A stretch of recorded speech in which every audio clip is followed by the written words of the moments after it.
situações em que nós nos sentimos assim, à beira mesmo da estrada, jogado ao caminho. E por nós também passam muitas pessoas. E na vida daquele homem, passou aquele que iria mudar completamente o destino dele. Se ele não quisesse, ele não precisaria passar por ele. Mas ele quis. E o Senhor hoje, Ele quer passar na sua vida como casal, na sua vida individual. Hoje foi o dia que o Senhor escolheu para passar na sua vida, na minha vida. Amém? Você acredita nisso? Mas para que o Senhor possa passar na sua vida, passar na sua casa, no seu coração, para que Ele possa derramar aquele azeite, aquele óleo que cura, como Ele fez com aquele homem, eu preciso que você queira. Eu preciso que eu queira. Porque todo aquele que o Senhor passou na vida dele, Pedro Madalena, o Senhor passou por ela também. Mudou totalmente a vida dela. E o que o Senhor convida-nos hoje é que você possa mudar completamente a sua vida. Porque hoje Ele vai passar na sua vida. Ele vai passar na minha vida, na sua casa, na nossa casa. Mas como que eu faço isso? Como que eu posso fazer isso? Muito simples. Dar para Ele essa autoridade.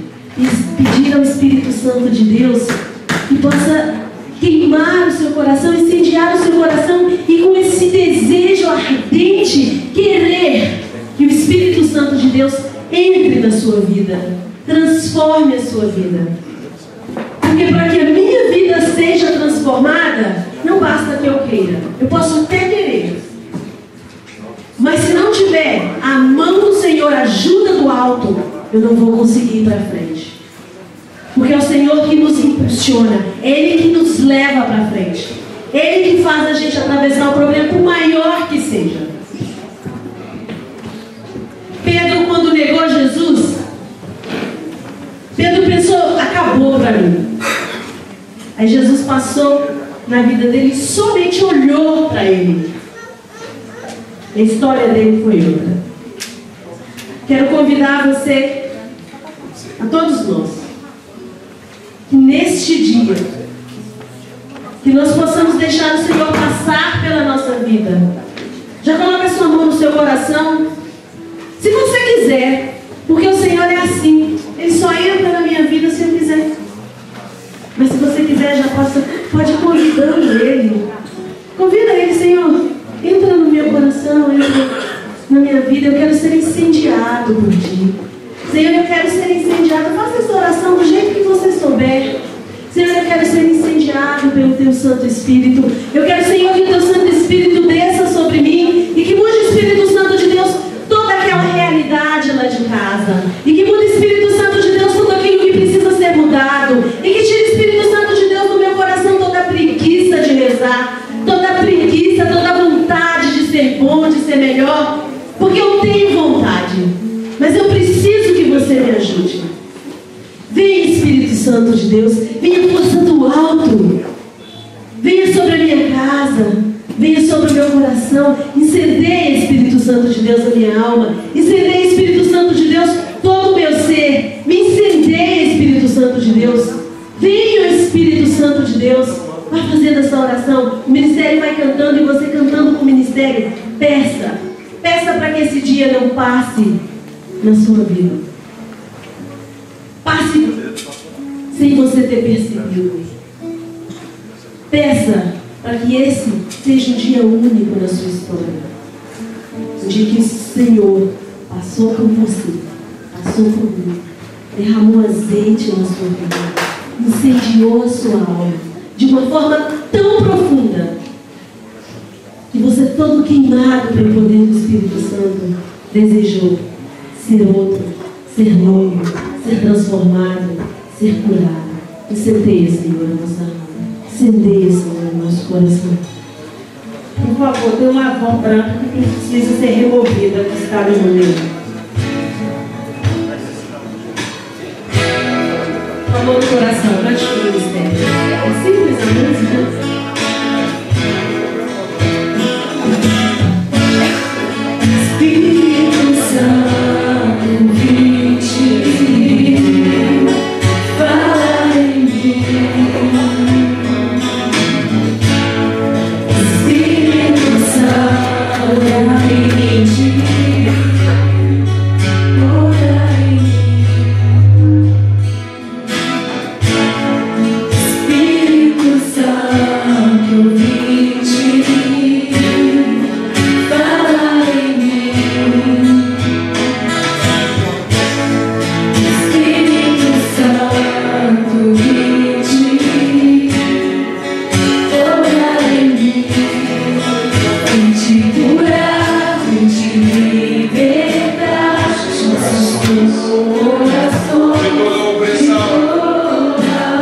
Mãe de Deus,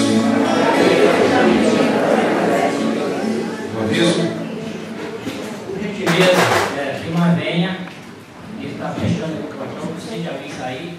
E o meio dado também. Por favor, como o senhor agora. Obrigado. Velácio, se é sua, dá um por lá. Queridos, botou a camisa aqui, as 4 pessoas perguntaram, como vocês trouxeram a camisa para vender? Você acredita que a gente pensou? A gente até teve a sugestão de colocar aí embutido no preço dos R$40 que vocês pagaram, mas nós não materializamos. A gente, só fazer um parêntese, isso tudo surgiu há 2 anos atrás quando a gente esteve aqui. Formação para casais foi quando a gente esteve aqui. E o que a gente pode fazer? A gente tem a arte desse negócio aqui. Eu posso mandar para você por e-mail. Você pega a arte, leva. Eu sei que aqui eu acho que tem uma quantidade mínima para fazer. Não sei. Você faz a camisa para você. Guarda e lembra. Guarda no de usar. E lembra do encontro que está acontecendo nesse dia 9 e 10. O que a gente pode fazer para te ajudar? Peço perdão, mas não foi possível. Mas a gente pode enviar a arte. No e-mail você dá um encaminhamento. Aí faz para você do jeito que você desejar. Quem está vindo hoje, por alguma razão não pôde estar aqui ontem? Tem alguém? Bom. E quem aqui não estava no encontro de 2 anos atrás? Não, eu não vim já. Boa parte. Verdade, meus irmãos, foi bom o dia de ontem? Como é que é? Muito melhor do que feira de pecuária. Goiânia é tudo igual. Goiânia é tudo igual. Chegando aqui hoje, o camarada chegou assim, Diácono, tem que ter um retiro desse por mês. Não sabe como é que foi a noite. Eu perguntei para ele, está sentindo as pernas? Não, me ajuda, hein?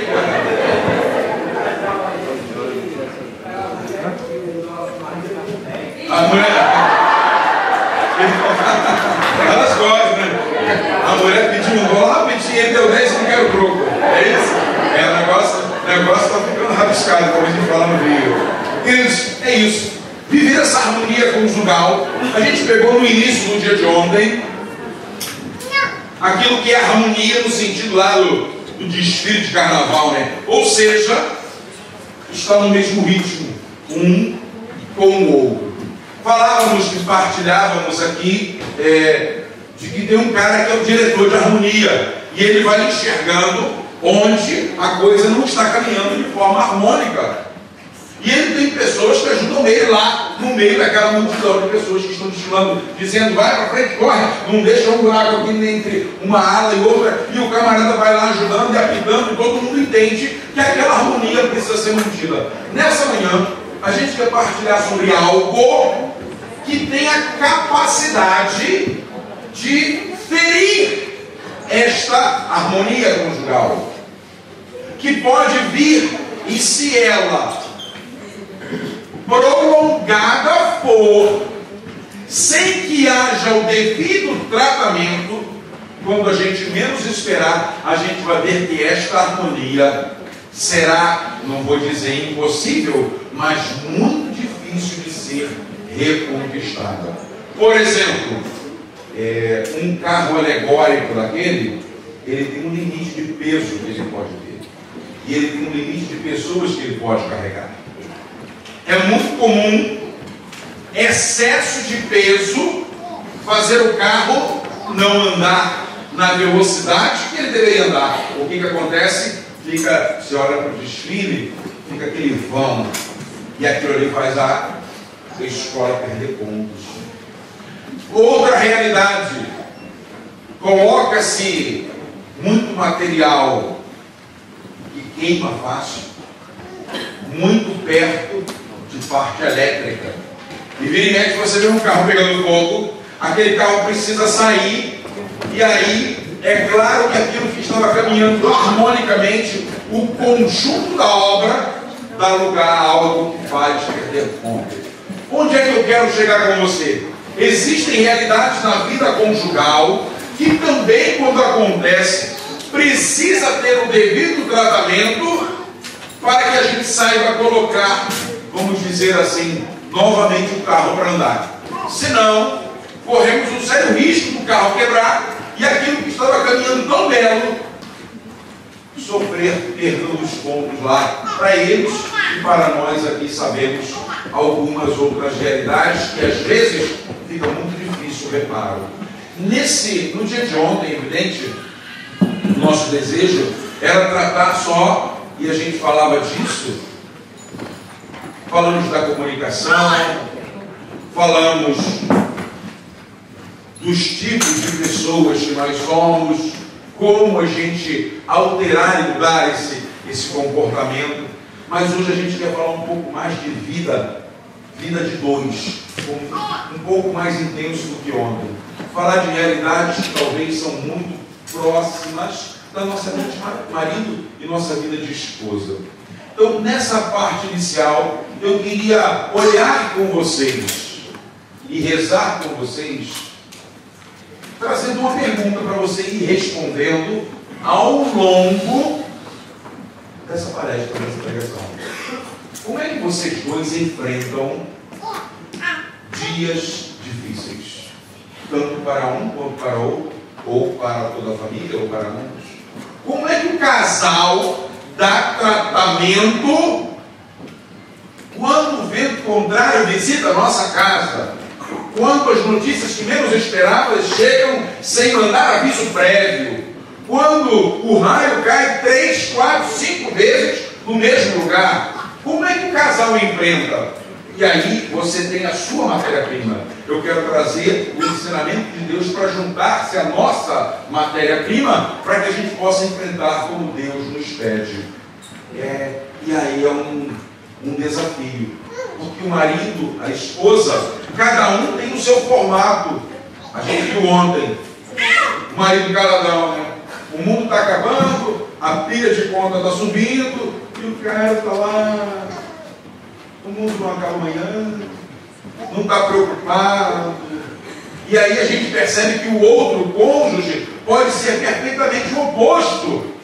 Como que a gente une dois temperamentos diferentes para tratar do mesmo desafio, do mesmo problema? Poderia aqui dar vários nomes. A gente está aí rezando por uma família, por exemplo, no caso da enfermidade de um filho. Como é que duas pessoas que precisam cuidar do mesmo problema darão tratamento se ambos são tão distintos? Pega comigo a sua Bíblia, se você está com ela, no Evangelho de São Mateus. Evangelho de São Mateus, no capítulo 14.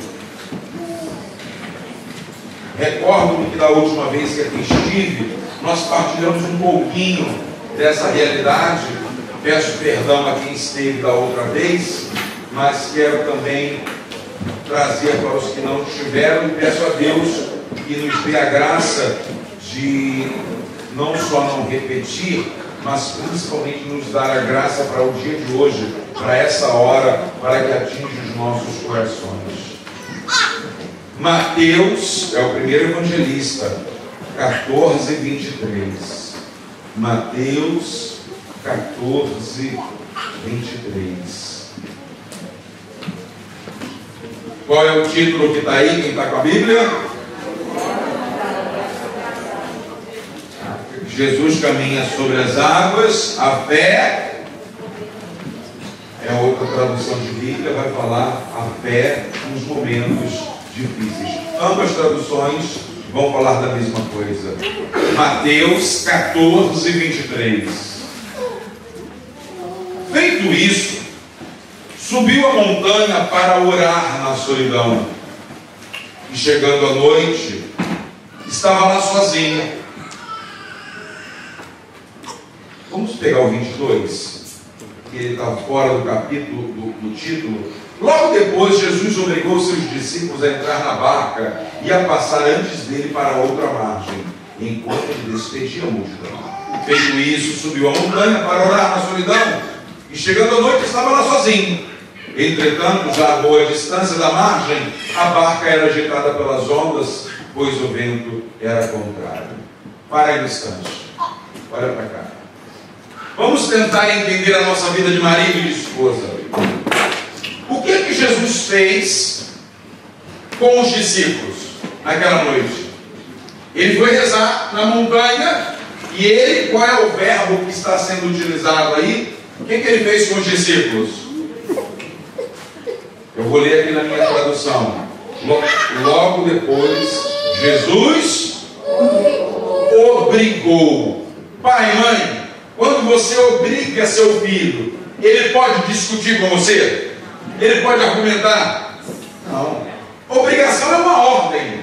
Entre aspas, Jesus deu uma ordem aos discípulos. Qual foi a ordem? Entrar na barca e passar, aqui no meu texto, passar antes dele para outra margem. E aí, Jesus sobe para rezar. Repita comigo. Nessa passagem, os discípulos estavam cumprindo uma ordem de Deus, no centro da vontade de Deus. E aí os discípulos entraram nesse mar. Deixa eu trazer uma particularidade. Quando eu estive em Jerusalém, numa peregrinação religiosa, eu conheci o Mar da Galileia. A gente teve uma missa celebrada no mar. Imagina você entrar no mar, o dono do barco desliga o barco, e você tem uma missa celebrada nesse lugar. Em outubro agora a gente deve retornar lá, sabe? A gente não se encontra. É isso aí. E você vai daqui, a gente vai de lá, a gente se encontra e pronto. Não é fácil. Não é fácil? Fácil. E aí eu descobri algumas particularidades do Mar da Galileia. 14 quilômetros, tamanho da ponte de Niterói quase. 14 quilômetros por 21. É um mar pequeno. É um mar que os discípulos estavam acostumados com ele. É um mar onde os discípulos tinham domínio sobre ele. Eles sabiam onde estava cada piaba naquele mar. Ele conhecia todos os lugares onde tinha festa.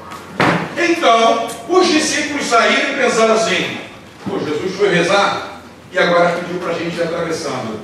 Ou seja, a travessia será tranquila. Vamos lá. Daqui até a tua casa, você enxerga perigo? Nenhum. Você conhece o caminho, conhece os atalhos. Se tiver ruim por aqui, você sabe por onde cortar um caminho por aqui, por acolá. Ou seja, os discípulos estavam com algumas coisas que levavam eles a crer que dificuldade não surgiria. Primeiro, é uma ordem de Deus. Quem obedece a Deus está bem na vida.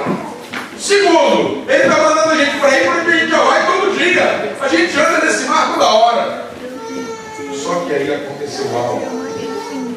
Versículo 24. Entretanto, já a boa distância da margem, a barca era agitada pelas ondas, pois o vento era... Queridos irmãos, primeira coisa que a gente precisa entender. Estamos na igreja. Somos um casal de Deus. Vivemos a nossa fé como ela deve ser vivida. Isso é garantia para não ter tempestade na vida? Existe, principalmente no nosso país, uma teologia, no Rio de Janeiro isso é muito forte, uma teologia que diz assim: pare de sofrer. Pare de sofrer. Como se o sofrimento ele fosse sempre um castigo. Então, se você vem para Deus, você deixa de receber castigo, porque aí você para de sofrer. Ou seja, é querer criar uma fé nas pessoas de que quando elas estão com Deus, vocês já ouviram falar num carro da polícia chamado Caveirão? Já? Eu já andei num lá no Rio de Janeiro. Pode mandar bala que não derruba, gente. Derruba não fura, não fura. Dá para nascer arma, querido. Pode levantar, explodir, furar, não fura. Tem gente que acha que porque está vindo para Deus, está entrando no caveirão da fé. Pode, não. Queridos irmãos, a primeira coisa que eu queria que você aprendesse com esse evangelho: a sua casa, a minha casa, não está livre de tempestade nenhuma pelo fato de sermos um casal de Deus. Tire isso da cabeça. Porque nós podemos ser visitados pelos, vou usar o termo do evangelho, pelos ventos contrários da vida matrimonial. Como eu atendo casais da igreja que passam por situações onde a gente diria assim: Senhor, mas logo com este, logo com esta, são tão fiéis, são tão teus, por que, Senhor? Por que isso? Eu não sei se você sabe, apareceu um camarada na Bíblia que por 16 vezes, quando ele passou por uma das piores turbulências da vida, ele perguntou a Deus por quê. 16 vezes Jó pergunta a Deus: por que, Senhor? Sabe quantas vezes Deus respondeu a ele? Nenhuma. Você sabe qual é o pior momento da vida conjugal quando a gente reza? Não é quando está demorando, é quando parece que Deus silenciou e não responde a gente. Jó, você sabe, Jó era o cara mais próspero do lugar dele. Ele tinha fazendas e animais, porque ele era muito bem situado, era um homem próspero demais. De repente chegou a notícia de Jó perdeu tudo o que ele tinha de material. Enquanto essa notícia chegou, ele tinha 10 filhos.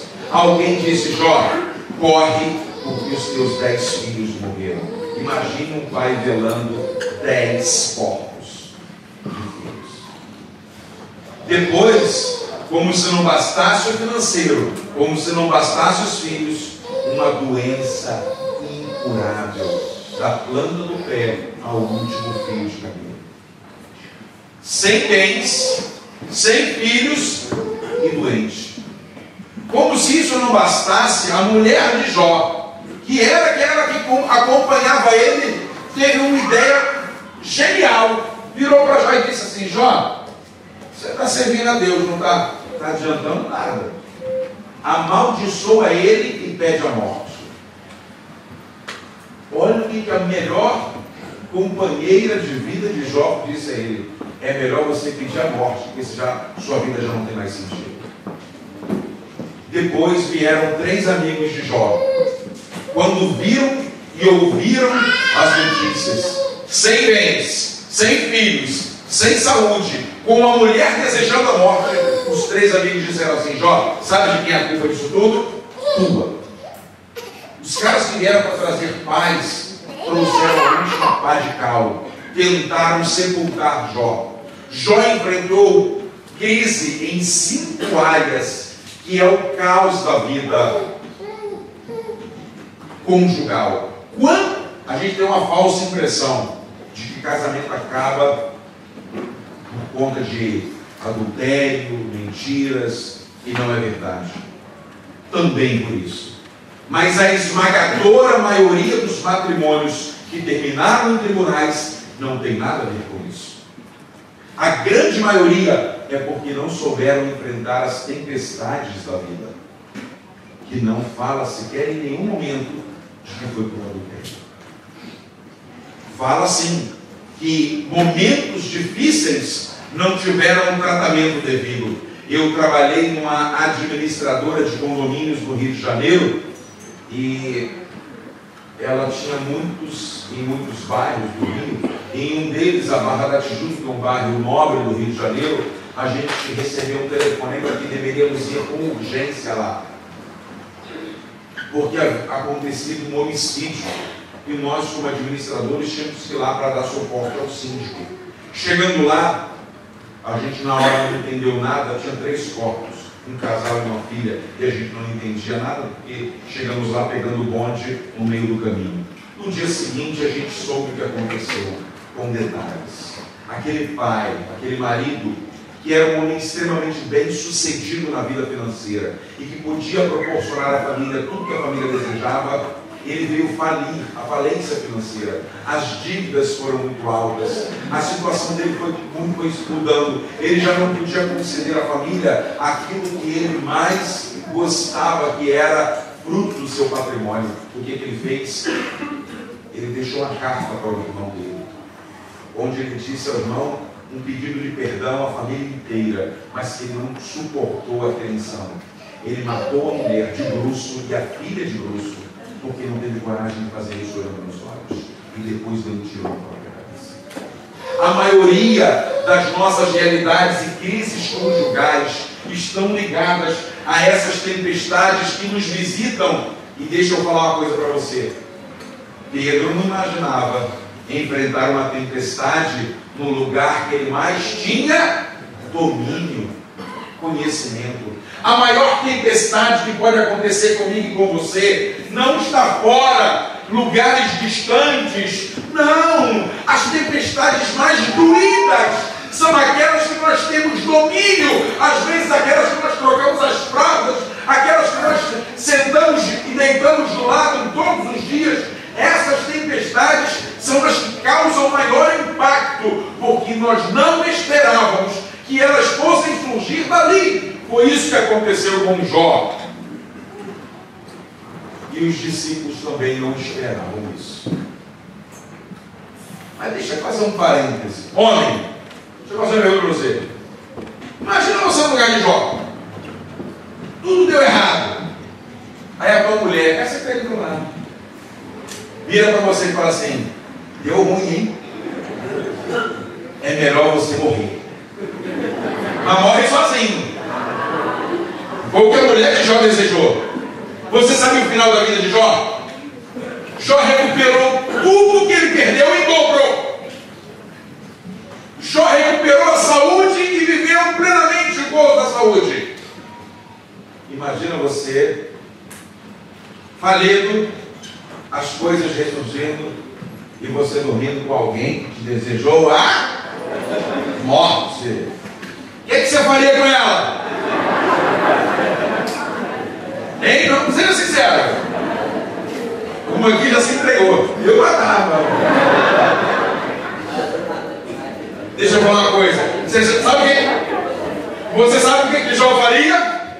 Ou melhor, sabe o que Jó fez?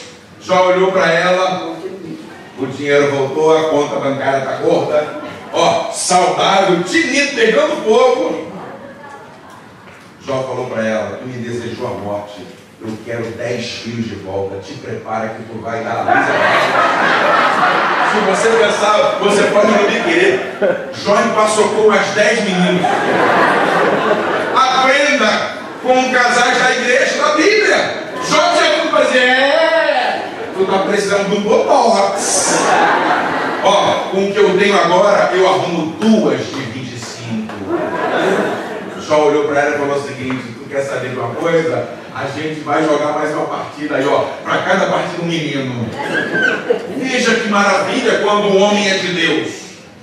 Talvez você pense: o mundo dá volta. Quem bate, esquece. Mas quem apanha, esquece. Jó não tinha esse formato de visão. E sofreu 5 perdas grandiosas na vida. Mas vamos voltar para o Evangelho e para os discípulos, já que aprendemos também com Jó. Versículo 25. Pela 4ª vigília da noite, Jesus veio a ele, caminhando sobre o mar, as águas. Olha para cá. Como é que se divide a nossa hora, né? Estava conversando aí semana retrasada, acho que com o Jamil. Lá no Brasil tem a AM e PM, né? Na verdade, o horário da manhã, o horário da tarde, aqui não tem nada disso. O judeu também divide a hora dele diferente da gente. Eles não ficam olhando a hora como a gente, 1 hora, 2 horas, 3 horas. Eles dividem por vigílias. Qual é a primeira vigília? De 6 da tarde até a 9 da noite. Segunda vigília de 9 da noite à meia-noite. Terceira vigília de meia-noite às 3. Quarta vigília de 3 da madrugada às 6. Que hora que Jesus apareceu?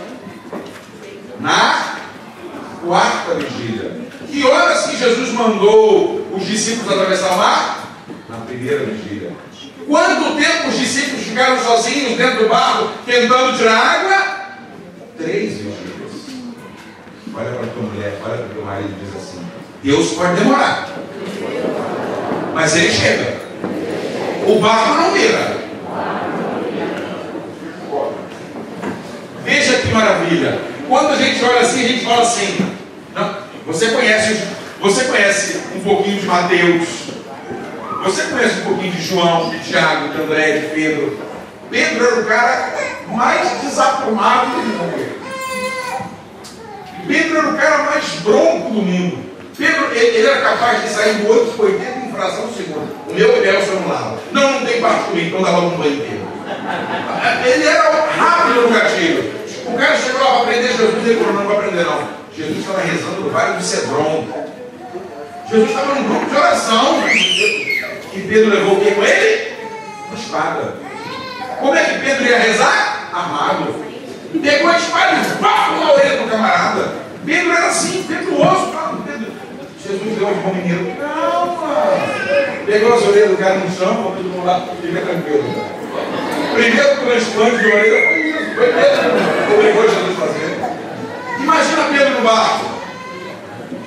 Imagina Judas que só pensava em Deus. O barco estava enchendo, começou às 6 horas da tarde. Pedro devia estar: água está subindo, água está subindo. Bora.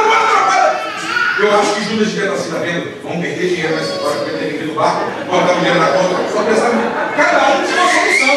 João devia estar lá deitado. Calma, Deus é amor. Vai dar um jeito. Bora, João, tira a água. Cada um tem um jeito de tratar quando o assunto é medo. Na sua vida de dois aí, tem um que vai ser mais descansado, tem um que vai ser mais paciente, tem outro que vai ser mais agoniado. Cada um tem seu jeito. Mas veja, Jesus chegou na quarta vigília para dizer: não, aliás, São Paulo diz isso: não há tentação alguma que venha sobre os teus ombros, que Deus não te dê forças para suportá-la.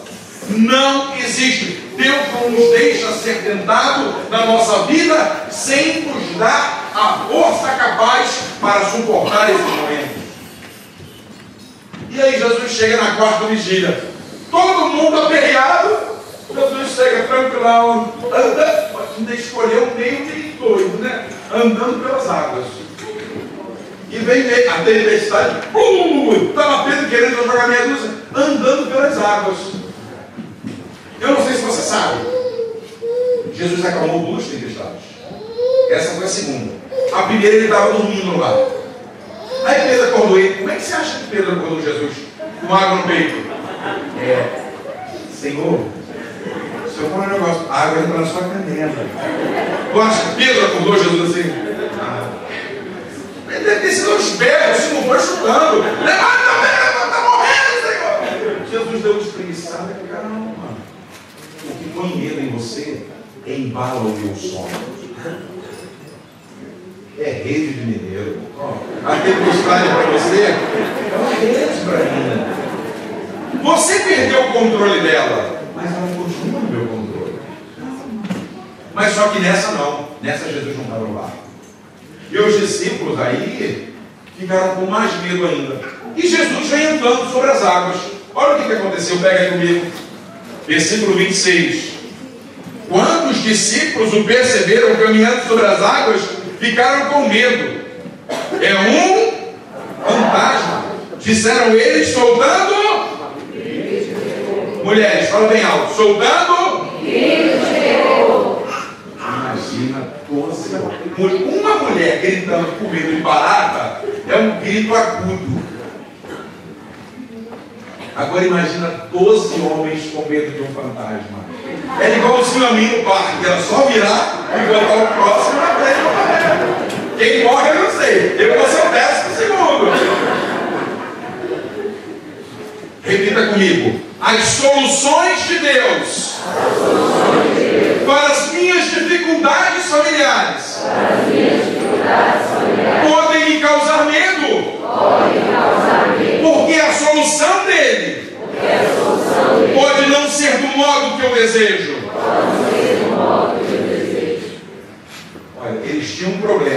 água, mar, vento. Agora já tinham 2. Tem um fantasma junto. Agora ficou difícil. Agora ele tem 2 adversários. E aí, Jesus chega, os discípulos. Homem, não quero diminuir a gente, não. Eu já tenho um grito de medo. Vou levar você um complexo alemão. Você vai gritar e vai fazer outras coisas mais de medo. Toma cuidado. O medo para o homem é diferente da mulher. A mulher tem um livramento diferente. A mulher com medo, ela chora. Ela, como homem também procura socorro. Mas se ela tiver um homem de verdade, não é um poste, um homem. E ele fala assim, ó, deixa comigo que eu mato no peito. Vou resolver esse negócio. Fica aqui atrás de mim, segurado pra você. Vou resolver isso. Ela se acalma. Ela se acalma. Se tiver um cara que fala, a gente vai sair dessa. E ela veja ele dando um espaço, ela se acalma. O homem, ele não dorme. Ele se deprime com mais facilidade. A aceleração da depressão do homem é maior do que a mulher. Ele se deprime. E aí vem se fechar. O que foi? O que foi? Nada não. Depois a gente conversa. Começa a se fechar. É característica de um, é característica do outro. Nós precisamos, na vida conjugal, enfrentar os medos juntos. Vocês não podem enfrentar os ventos contrários. Ah, eu me calo por se cala e a gente se enfrenta todo mundo dentro de casa. Não. E aí Jesus vem caminhando. Aí Jesus chega perto do barco. O que você queria ouvir nessa hora de Jesus, se você estivesse no barco? Da outra vez, ele disse, tranquilizai-vos, sou eu. Dessa vez não. Não, da outra vez ele disse, cala-te e silencia-te, parou. Pega aí a Bíblia comigo. Versículo 27. Soltando gritos de terror. Versículo 27. Mas Jesus logo lhes disse, coragem, tranquilizai-vos, sou eu. Não tenhais. Olha para cá. Como bom mineiro, se tu escuta isso no meio da tempestade, ou como um bom carioca, o que a gente responderia a Jesus? Fala sério. Tranquilizar? Por que você acha que antes de resolver o problema da tempestade, Jesus pediu para eles se tranquilizarem? Repita comigo. Na pedagogia de Deus, em muitas vezes que eu enfrento tempestades, antes de cuidar delas, Deus quer cuidar de mim. Deus quer me dar paz interior, serenidade, mesmo durante a tempestade. Jesus disse assim, olha, calma, eu vou cuidar do que está fora de você e te causa medo, mas primeiro eu quero cuidar de você, porque outras tempestades vão vir e vocês vão precisar novamente ter essa serenidade. Olha, imagina os 12 homens gritando. Eu não sei se era só réu que eles estavam pedindo, quais eram os gritos, mas eram gritos. Jesus chega assim, tranquilizar. Sou eu, não temais de mim. Jesus estava dizendo, olha, acalma por dentro, eu trato você por dentro, para depois cuidar do que está fora de você. E aí Pedro, o cara já estava se afogando dentro do barco, para se afogar fora, a água é a mesma. Se é o Senhor, manda ele aí. O primeiro homem andar sobre as águas, depois de Jesus. Então vem Pedro. E Pedro começou a andar sobre as águas. Você conhece a história. O que aconteceu? Ele olhou para o vento, e o vento aumentou, e o medo veio, e ele afundou. Existem tempestades que podem aumentar, que podem crescer. O grande desafio conjugal qual é? Não tira o olho de quem te mandou andar sobre as águas. Não tira. Não pule no barco. Não saia a não ser que ele esteja te chamando para perto dele. Porque o que acontece hoje é que, não, eu vou pular do barco. É mais cômodo. É mais fácil. E a gente quer resolver do nosso jeito. Pedro olhou para a tempestade, para o vento contrário. O que aconteceu? A tempestade aumentou e ele sucumbiu. Nosso desafio conjugal, seja qual for as turbulências que estão por aí em 2016, eu não sei quais são, mas se elas surgirem, nós as enfrentaremos olhando para Deus, juntos como casal, rezando na igreja, olhando, está aumentando, olhando para Deus, porque tudo que a tempestade deseja é que você olhe para ela, e certamente a gente vai sucumbir. Isso é um desafio quando o assunto é fazer isso de mãos dadas, porque uns têm muita facilidade para fazer isso sozinho e outros têm uma extrema dificuldade. Nós precisamos fazer isso de mãos dadas. Olha para a sua esposa, para o seu marido e diga: nós precisamos caminhar nesse novo ano, vivenciando tudo o que nos espera, de mãos dadas, olhando para Deus, como um casal de Deus.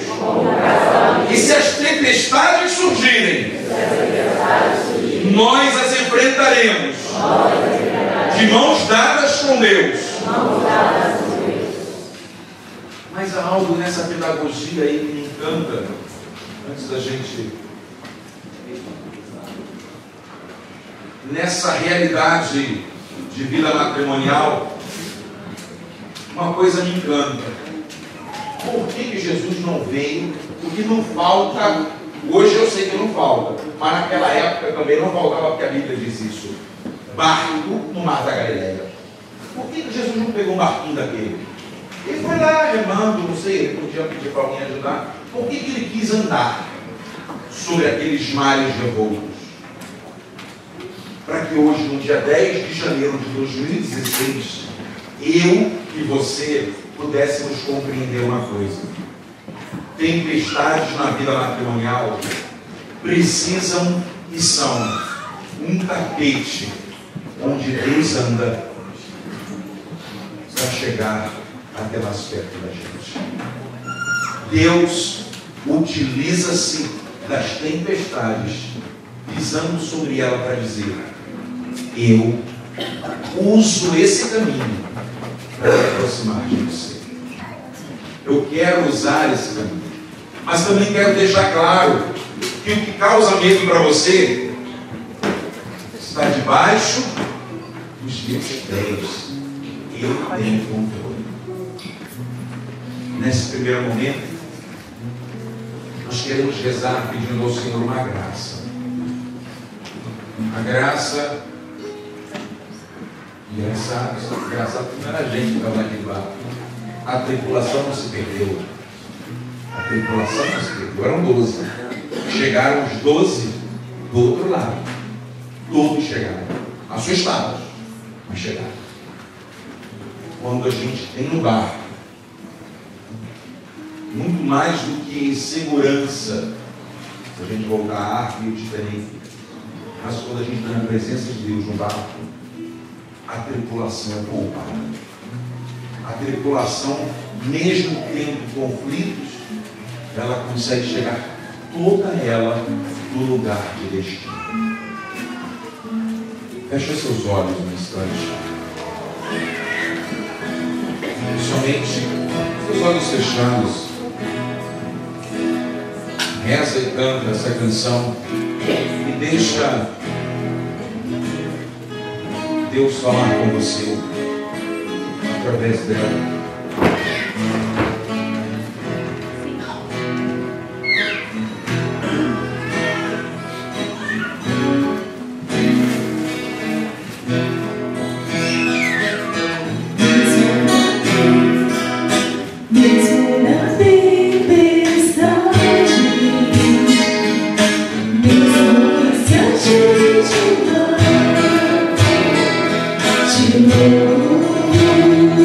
Te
Aqui para frente, nós queremos dividir um pouco da nossa bagunça de casa, aquilo que você tem na sua e que a gente tem na nossa, do nosso jeitinho carioca, do nosso jeitinho simples. As pessoas, quando conhecem a gente, são mais próximas de mim, da Ana Paula, elas têm uma falsa impressão, a gente não sabe o motivo, também não questiona muito não, que a gente não tem dificuldade, e que a vida para a gente sempre foi um mar de rosas, jovens na igreja, jovens que se conheceram na igreja, jovens que se doaram na igreja, e acham que para a gente sempre foi muito fácil. É claro, a amizade comporta tantas coisas. Quando eu e a Ana Paula casamos, a gente casou em novembro de 97, 22 de novembro. A gente tinha um casal que acompanhava a gente. Isso que o padre falou aqui no método natural, né? A Paula nunca tomou nenhum tipo de remédio, nem eu. A gente queria os filhos de uma forma natural. E a gente vivia esse planejamento familiar. E tinha um casal que ajudava a gente lá da Pastoral da Família, com o método Billings. Nos ensinou, nos ajudou, foi show de bola. 97. Aí chegou 2000 e eu e a Ana Paula chegamos à conclusão que é hora de ter um filho ou uma filha. Passado o tempo, a gente procurou esse casal, porque o método Billings, ele te ensina tanto a planejar para ter, como não ter. É um método natural. Mulher se conhece muito mais. E a gente procurou o casal. Olha, agora a gente quer engravidar. Então, ensina para a gente como é que utiliza o método em favor da gestação. E a gente utilizou o método, né? Fomos lá, ele orientou. E a gente, durante um ano, fiéis ali ao método. Só que a gravidez não vinha. E a gente ficou. Aí eles disseram, pode ser ansiedade. Eu falei, então eu vou lá para Minas Gerais. Vou passar a atuar. Pronto. Lá não vai ter estresse. Vou passar a atuar. Santa Efigênia, deve ter algum canto lá para gente. Passado um ano, nada. E a gente, vamos procurar médico. Foi a orientação do casal. E quando fala em médico, eu já começo a sentir dor onde não tem. Médico? A gente não é doente. E fomos lá no médico. Ela no dela, eu no meu. Cadê? Estava jogando lá embaixo. E aí a gente foi no médico. Ela no dela, eu no meu. Beleza, chegando lá. Fizemos uns exames que a ginecologista dela pediu, no peito dos meus. E a gente... Tudo isso é muito demorado. A gente não fala de um mês, de 2, de 3. Tudo é muito demorado. Quando a gente chegou lá, o médico disse, olhando os resultados dos exames, que a Ana Paula não tinha problema nenhum. Mas que eu tinha uma pequena anomalia que poderia ser revertida facilmente por um tratamento. E mandou a gente procurar um médico mais especialista. E eu fui no médico. O doutor Antônio Bueno, cara fantástico. Cheguei lá no doutor Antônio Bueno, ele olhou para o resultado do exame e falou assim, beleza, bora de reverter. E a gente precisou fazer alguns exames, fizemos, e ele nos deu, já passado quase um ano do início do desejo de luz, ele nos deu uns remédios, a gente tomou. Ele volta daqui há mais ou menos 6 meses. E a gente voltou, fazendo novos exames. Como eu disse ontem, eu sou filho único, então a geração acabaria em mim se a gente não prolonga ela. E meus pais sempre faziam muita festa com essa possibilidade. E o pai da Ana Paula, a irmã da Ana Paula, principalmente, que morava na rua, lá com a gente, na mesma rua, do mesmo jeito. E toda vez que a gente voltava no médico, tinha que dizer que ele não tinha dado certo, era uma dor, não só nossa, mas de toda a família. Até que esse médico fez novos exames e me disse: o tratamento feito com esses remédios não surtiu nenhum efeito. Era como um balde de água. Mas até aí ele dizia sempre, no final das consultas, mas ainda é possível. Temos alternativas. Nós fomos. Até que ele chegou à conclusão que remédio, no meu caso, não seria capaz de reverter. Ele virou para mim e disse assim: olha, no seu caso, há necessidade de uma cirurgia. Querido, fala sério. Eu pensei logo, onde é que vou mexer? O que é que vão fazer? Eu estava ouvindo. Eu falei para a Paula, tu fica do lado.